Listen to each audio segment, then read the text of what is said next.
Assalamualaikum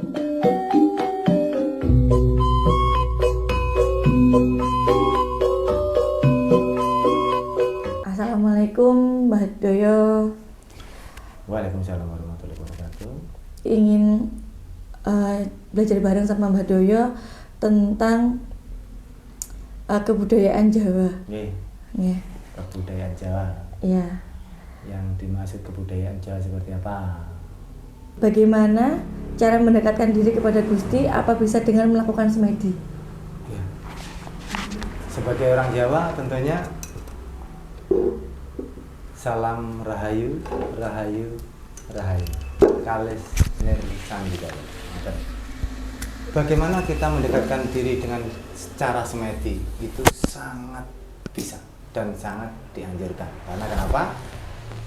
Dengan semedi kita bisa menghalau sesuatu hal yang buruk. Satu contoh, kita menjauhkan dengan hal-hal yang tidak diinginkan dan tidak sewajarnya bagi umat manusia, khususnya suku Jawa. Jadi dengan semedi kita bisa membersihkan diri sendiri secara batiniah maupun lahiriah. Tentunya kalau kita sudah bersih batiniah dan lahiriah, doa kita bisa meningin cipta, dadi dongane iso kabul ning gone sing kuwasa. Jadi semua permintaan kalau sudah terkabul oleh Yang Kuasa, insya Allah akan segera tercapai. Itu yang harus dimaknai daripada semedi. Itu dari semedi itu ada beberapa tahapan, tingkatan ataupun tahapan. Jadi seberapa semedi itu bisa dilakukan, karena setiap orang mempunyai kekuatan sendiri-sendiri. Ada yang katakanlah 1 hari 1 malam, ada yang paling maksimal sampai 40 hari. Itu kelima kalau 40 hari. Tapi era sekarang itu sulit didapatkan. Karena kenapa? Godaannya terlalu tinggi. Satu. Yang kedua, orang dulu zaman dengan sekarang itu sudah beda jauh. Dalam artian kalau sekarang ini wong akeh sing gak perlu. Karena kenapa? Kalau bahasa kedokteran, orang sekarang itu banyak yang kena sakit emah. Kalau dulu nggak ada kata emah. Karena zaman dulu makanannya nggak ada pestisida nih. Itu yang jelas seperti itu. Ini kami ngomong secara logika. Terus ini ada nggak rapalan untuk kita semedi atau kita harus mengucapkan apa keinginan kita ketika nanti aku setelah semedi itu aku bisa ini gitu? Insya Allah ada, sesuai dengan kepercayaan masing-masing. Kalau saya menyarankan selaku orang Jawa, pakailah bahasa Jawa yang bisa kita mengerti. Tapi dengan bahasa yang mengerti itulah Tuhan akan cepat menanggapi apa permintaan kita. Satu contoh seperti ini. Ini satu contoh saja lah ya, setiap orang pasti akan beda-beda caranya. Tapi ini satu contoh. Bismillahirrahmanirrahim. Duh Gusti ingkang Maha Suci, kula ngungsi dumateng kesucian tinebihna tindak kesetan lan kekewanan tinelan dari kebenaran kula nyuwun kanthi wilujeng. Niki yang pertama dilakukan. Jadi kalau sudah minta seperti itu, dari kejauhkan dari sifat-sifat yang jelek, didekatkan dari yang bagus. Ini yang pertama harus kita lakukan untuk rapalan kita semedi. Yang keduanya, kita semedi itu yang pertama olah napas. Ini olah napas.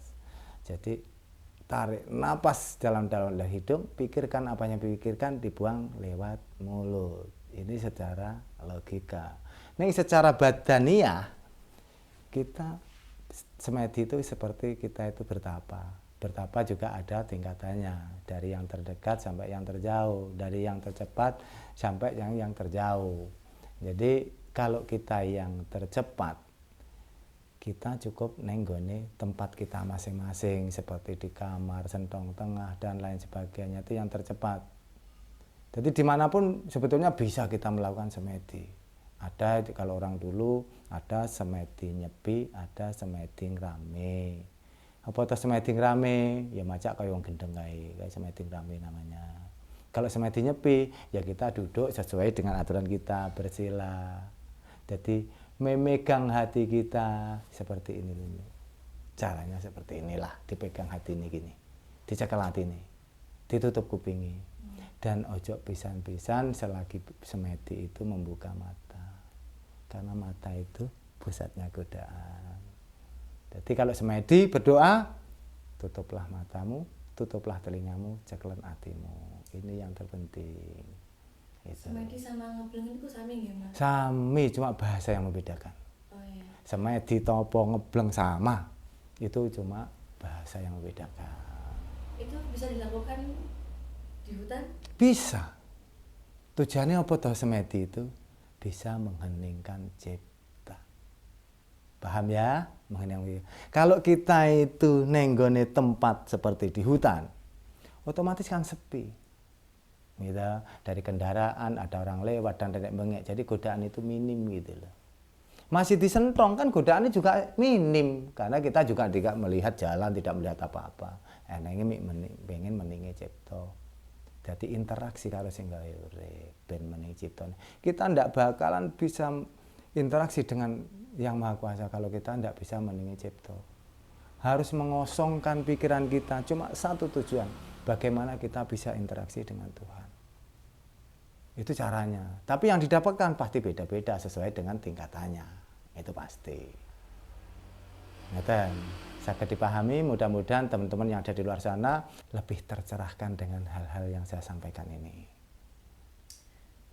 Terus ini kalau tentang puasa pati geni itu semua kebutuhan duniawi itu dilarang, apakah termasuk tidur juga tidak diperbolehkan? Maksudnya dilarang seperti apa?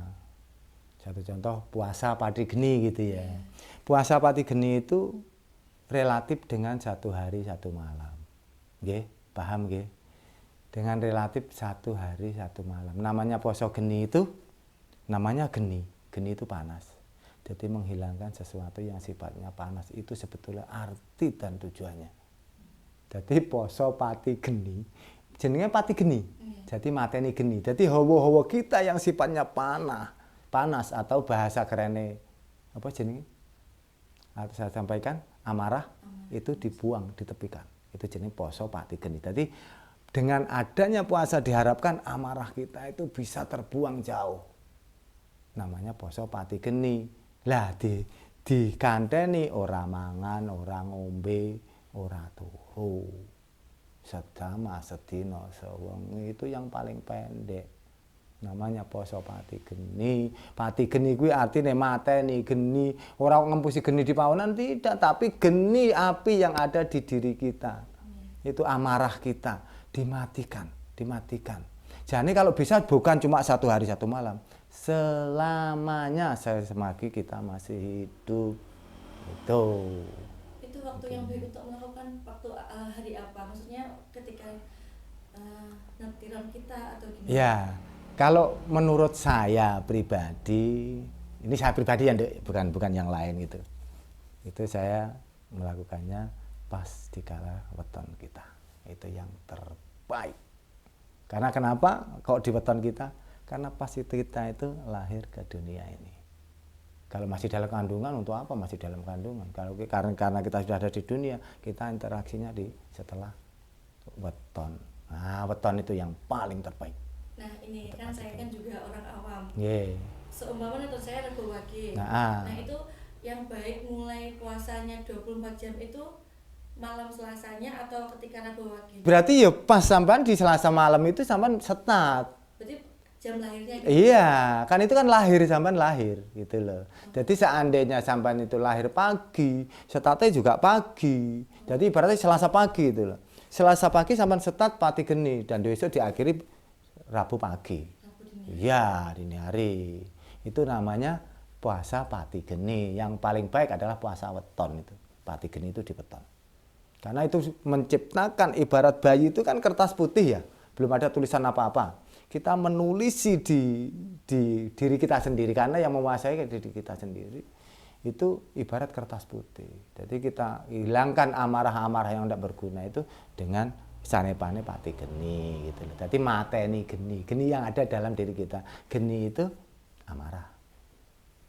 Terus apakah juga benar kalau kita sebagai orang tua mosoni di tanggal lahir di harinya lahir anak kita itu juga bisa bermanfaat. Oh iya, sangat bermanfaat. Karena Contohnya apa? ya contohnya seperti ini.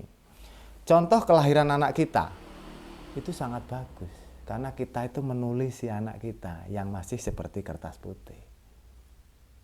Sampai kapanpun bisa, karena selalu mengingatkan dan mengingatkan. Ini harus kalau bisa dilakukan kalau bisa. Itu juga seperti gini. Iya sama. Seandainya masih menyusui, tidak kuat pati geni 1 hari juga tidak apa-apa. Jadi ketika kayak seperti puasa Senin Kamis. Iya itu bisa. Tapi itu kan puasa pas kelahirannya anak kita. Apa tuh artinya puasa? Nah, melatih diri kita sendiri untuk menjauhi hal-hal yang sifatnya berlebih. Paham ya? Berlebih. Jadi sifat-sifat kalau itu apapun yang berlebih itu sifatnya mesti jelek. Apapun yang berlebih. Jadi lek poso makanya ramangan, ngombe, ya toh? Itu kan sebetulnya menghilangkan sesuatu yang berlebih. Dan melatih diri kita sendiri untuk mengerti rasane luwe lan rasane ngelak. Jadi wong poso itu diajarkan untuk selalu berbagi kepada sesama. Contohnya piye? Kalau ana wong mlaku-mlaku kae, ning diprok ning kono coba ditanya. Kayak wong luwe apa wong ngelak gitu. Karena ngelak rasane kaya aku lek poso, luwe rasane kaya aku lek poso. Betapa indah dan nikmatnya kalau kita mampu memberikan mereka. Karena mereka juga manusia seperti saya yang mempunyai rasa lapar dan haus. Sama di ajaran ning nggone puasa. Puasa kayak Ramadan sama. Memang itu sifatnya 1 bulan penuh. Itu yang mengajarkan kita untuk kita itu bisa berbagi. Makanya di akhir daripada puasa Ramadan kita yang mampu diwajibkan untuk berfitrah. Berfitrah itu bukan kembali suci tapi berbagi. Nah ini hal-hal seperti ini kan intinya kan bagaimana kita itu menjalani hidup. Ini adalah kehidupan. Gitu. Nah, terus kenapa kalau kita melakukan puasa Senin Kamis sampai 7 kali itu harus ini? Kalau orang Jawa biasanya dibuatnya jenang apa gitu. Sebenarnya begini. Itu kalau bisa, kalau tidak bisa sebetulnya nggak apa-apa. Nyapa kok 7 hari. Ya. Kenapa harus 7 hari? 7 Kamis 7 Senin. Oh iya kan 7 hari Kamis, 7 hari Yeah. Senin gitu. Jadi nyapa kok dikekne jeneng abang? Kita harus tahu arti jeneng abang dulu. Jadi banyak orang iki nggo gawe jeneng abang. Inti dari jeneng abang itu sendiri kan tidak tahu.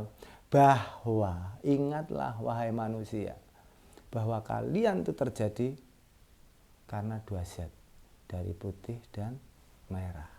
Makanya jeneng abang itu mesti rupanya abang karo putih. Itu mengibaratkan dan mengumpamakan kepada kita manusia. Suruh ingat bahwa kalian itu bisa seperti ini terjadi dari hitam dan putih. Sing putih tekok bapak, sing merah tekok ibu. Jadi gitu. Jadi dari merah putih. Ngompo bangsa Indonesia benderanya juga merah putih. Karena dia ingat mayoriti kemerdekaan itu yang memimpin adalah orang-orang Jawa. Wong Jawa ki ngerti njawani bahwa merdeka kan lahir sebagai negara baru, ya toh? Negara baru yang bebas dari cengkeraman penjajah. Makanya lahir aja sampai lali. Awakmu iso lahir ngene iki bakale kok abang karo putih. Nyapa pengorbanane para pahlawan itu mengutahkan darah merah, enggak ada yang darahnya biru atau kuning, memutihkan tulang. Karena mati kan ya sudah, putih tulang. Itu merah darah entek pisan karek putih tulange itu. Suruh mengingat-ingat kembalilah itu.